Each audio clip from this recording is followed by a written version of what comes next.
The kitchen was dim, bathed in yellow light from a busted ceiling fixture that buzzed like a cicada in heat. The walls were a tribute to old-school Italian pride, red checkered tablecloths, a crooked painting of Sinatra hanging like he owed rent, and a plastic Jesus perched above the spice rack like he was watching the whole mess unfold. In the middle of it all stood Supreme, 6'4", bald, built like a wrecking ball in a tank top and a gold rope chain. He loomed over the stove like it had personally disrespected him. "Aight," he said, clapping his hands. "Today we makin' prison rigatoni alla Supreme. No TikTok chef bullshit. This is how real ones do it, Leavenworth style." Off-screen, the sound of stilettos clicked like a countdown.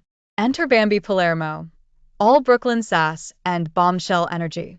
Leopard print heels, gold hoops the size of dinner plates, cigarette dangling from crimson lips like she was born in a Scorsese flick. "Did you just say prison rigatoni?" she asked, brows raised.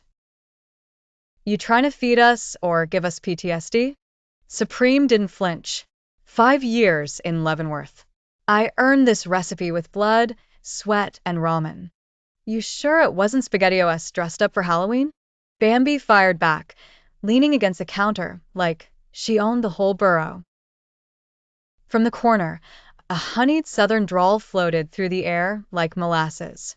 "Down south," said Harlow Blonde, perched on a stool with a glass of Chianti in hand, "we call that a cry for help." "But go ahead, Chef Felony. Impress us." Supreme shot her a look, then started throwing diced onions in the pan. The three of them circled the kitchen like sharks at feeding time. Bambi watched the pot like a hawk with lipstick, cigarette still unlit, but fully theatrical.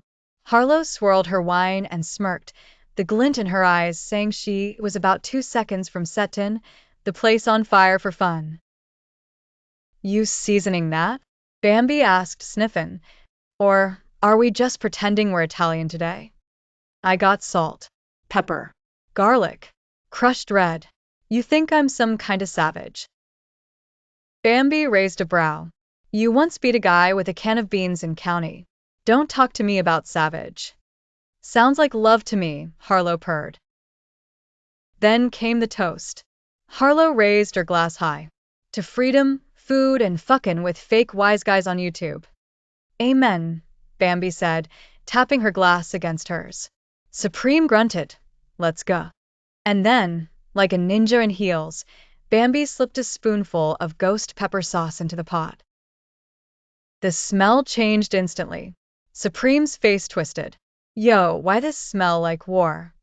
"Flavor explosion," Bambi said with a grin. "You're welcome." "That ain't flavor," Harlow laughed. "That's a felony." Supreme took one bite. Time slowed. His face turned crimson, his bald head slick with instant regret. He clutched his chest like Sinatra had just punched him in the soul. "I can't feel my tongue," he muttered. "Good," Bambi said, lighting her cigarette at last. "Maybe now you'll shut up and let a lady cook." "Somebody call the fire department," Harlow gasped, laughing. "Or a priest." The chaos rolled into applause from the live stream chat, scrolling across the screen in a frenzy. Bambi burned him, Harlow MVP, Supreme out of commission. The show ended in glorious disaster. Supreme chugged milk straight from the carton. Bambi dropped a mic, made of hard salami. Harlow stood behind them, fanning Supreme with a dish towel while "That's Life" by Sinatra played from a busted boombox.